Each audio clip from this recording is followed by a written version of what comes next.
6th grade, 1 p.m.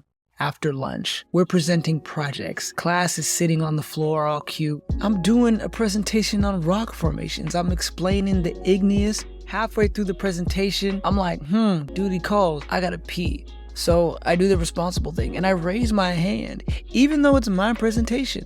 Hey, I need to go to the bathroom. But my teacher, Mrs. Dillman, what does she say? She says no, because she's underpaid. Next thing I know, I just feel something warm dripping down my leg. So instinctively, I start running towards the bathroom, and surprise, I'm wearing shorts. So I'm running, and I'm peeing, and I'm wearing shorts. My class is on the floor. They're pee level, they're in the splash zone. Whole class got pissed on. I still feel bad about it. I still think about it. Austin, I'm sorry.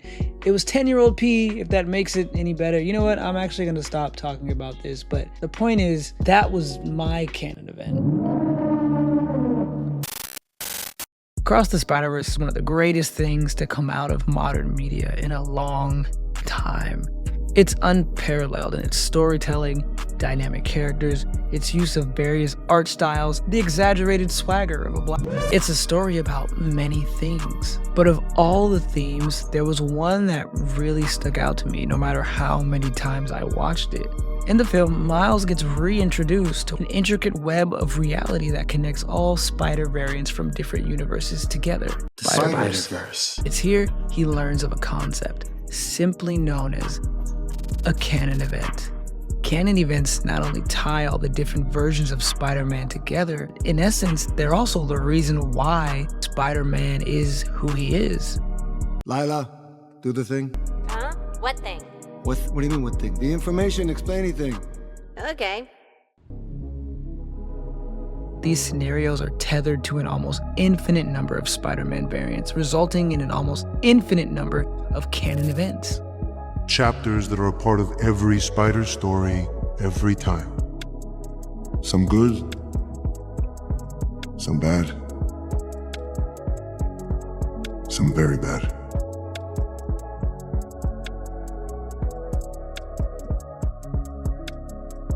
These events are usually profound circumstances, but in the case of Spider-Man, they're usually not that great, often resulting in a parental guardian getting blasted in the middle of the street. And as messed up as that sounds, it's made very clear to Miles that if these events don't happen, the very threads of reality will begin to unravel. These events need to take place regardless of how tough they will be. They're crucial in shaping and defining the story of Spider-Man, in this case, Miles.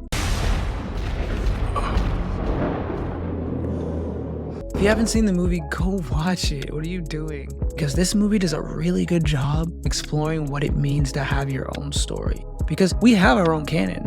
We all do. We're led to believe that these are a big deal, that these canon events can happen more than once. They can either make or break you. I don't know, man. That sounds awfully familiar. But that's the thing. There's no you if there's no significant experiences. There's no you if there's no canon events, good or bad. These significant experiences, they happen to everybody. Someone is having one right here, right now. And yeah, the situation with Shameik Moore is cringe as fuck. Imagine Haley, you know what I'm saying? Like, dude, come on, bro. Like, just shut up, fuck. But I don't want to just talk shit, because I feel like there's an actual opportunity here. The core of this is something that we can all relate to. God, this shit was so corny. I don't think anybody could be this much of a cornball on purpose. We're all gonna do something stupid and cringy, and we're gonna get judged for it hard because the internet exists. We're gonna hit puberty, we're gonna get rejected, we're gonna do something so embarrassing that we think about it for the next 15 years. Some of y'all probably already did those things. Sure, it's not an Uncle Ben, but these situations are not easy to go through. And I'd go as far to even argue that these canon events are the same situations that make us feel insecure later on. The same situations that end up keeping us up at night. The same situations that make it hard to look at ourselves in the mirror. They change us. They change how we see ourselves, and they change how we see the world around us. They alter our reality.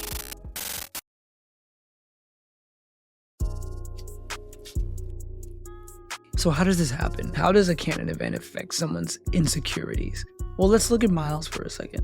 To me, this Miles is the most relatable Spider-Man simply because he's faced so much pressure in a way that most of us actually go through. And it's shown organically on screen. Miles is constantly being told from every angle who he needs to be and how he needs to go about it. He's anxious about that. The pressure of expectation. Expectations can be helpful. They're examples, they drive us. But they also suck because you either meet them or you don't. In the eyes of other people, there's no nuance, there's no middle ground. You're expected to do it, and if you don't do it, Sometimes that's all people notice. That's all that matters. and we're able to see firsthand just how easily failing to meet the expectations of those around you can leave a lasting impression on your sense of self and confidence.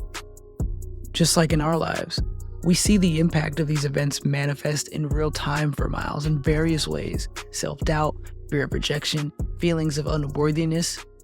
These are insecurities. And this has nothing to do with Spider-Man. These same expectations were placed on Miles before he got his powers. The same expectations are placed on a lot of kids his age. And a lot of people went through these situations. A lot of us are expected to be a certain way. And when we do something different than what's expected, people laugh at us, we get in trouble, we get labeled. It's hard for them, it was hard for me, it was probably hard for you. And much like Miles, a lot of us found ourselves simply trying to fit in, make everybody happy, and just get through the day. And even then, life pulls us into these situations that are excruciating, painful. Meanwhile, most of us were just minding our business, literally just trying to be cool, trying to survive. Much like every other Spider character, gaining powers doesn't necessarily make Miles' life better. They don't change the way he feels about his peers or himself. They don't help him navigate complex social interactions. If anything, they made his anxieties worse. They added to what was expected of him and put him in even more stressful situations. And because of that, he suffers. Miles is not okay for a lot of this story. He's in turmoil. And a lot of this conflict comes from his lack of security and comfort, both as Miles and Spider-Man. He didn't ask for any of this, but every Spider-Man goes through this. Almost everybody goes through this. These are canon events. If we're not careful, we can really mess up our sense of self and fuck our confidence all up for years to come. Like, these insecurities are no joke. Not only do we get to see Miles struggle with his insecurities, anxieties, and expectations, we also get to see him try, not succeed, but try to navigate them. Listen, Miles has the power to turn invisible. He can anticipate danger. He can web swing away from any situation, no matter how awkward it is. Being a spider on a wall doesn't sound too bad if it means you get to avoid the hard stuff. But even Miles didn't do that. We can't really afford to do that either. Truthfully, avoiding the effects of these things, the effects of these insecurities, it catches up to you. And this is an important lesson when it comes to dealing with confidence and insecurities. The more that we avoid processing and dealing with these insecurities, the less value we see in anything beyond our own comfort. Bigger insecurities means smaller comfort zone. You don't take risks, any risks. Even if the risk is overall a good thing, potentially making a new friend or doing something you used to enjoy. When Miles learns of the idea of the canon event, he's ultimately conflicted. Even speaking out to challenge the credibility of the source, the testimony from Miguel, who took it upon himself after experiencing his own canon event to ensure that these scenarios were just simply lived through with no further discussion and no further questions, because that's what he had to do, period. When in reality, there was a lot more to be discussed, and Miles knew this. This is comparable. There's a lot about our own insecurities that need to be discussed. We have to go back. We have to go back and address our canon events if we want a fighting chance against our insecurities. You need to trust yourself in that process. You need to take that leap. Even if you fall, even if you're going back to a time that's too painful for you, You need to ask what you actually felt in that moment. You need to ask yourself what was true and what wasn't true. What actually happened. Separate the reality from what you've been led to believe. What part of you did you leave behind? What did you take with you? And what are you still holding on to from that moment? You need to trust yourself enough to understand that maybe it wasn't all your fault.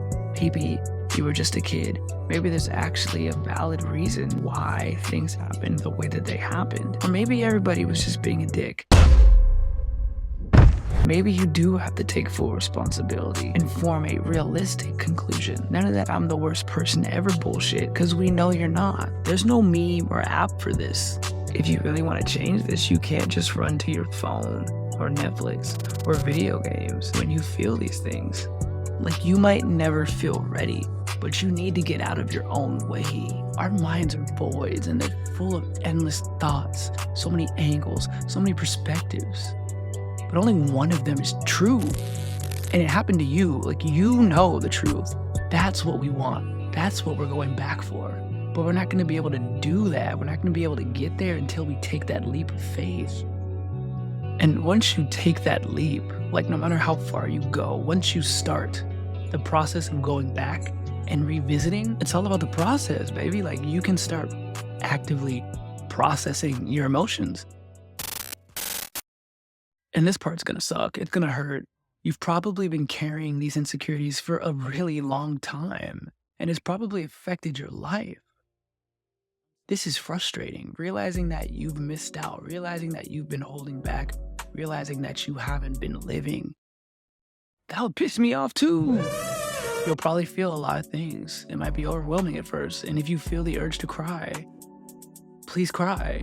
You don't have to, but the more you cry now, the less you'll cry later. And nobody has to know. You'll learn to tolerate these feelings of insecurity, because they'll pop back up. They don't just disappear. You've felt this way for years. It's a habit.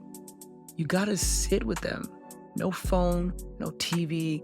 Go outside so you can focus all your attention on this critical moment.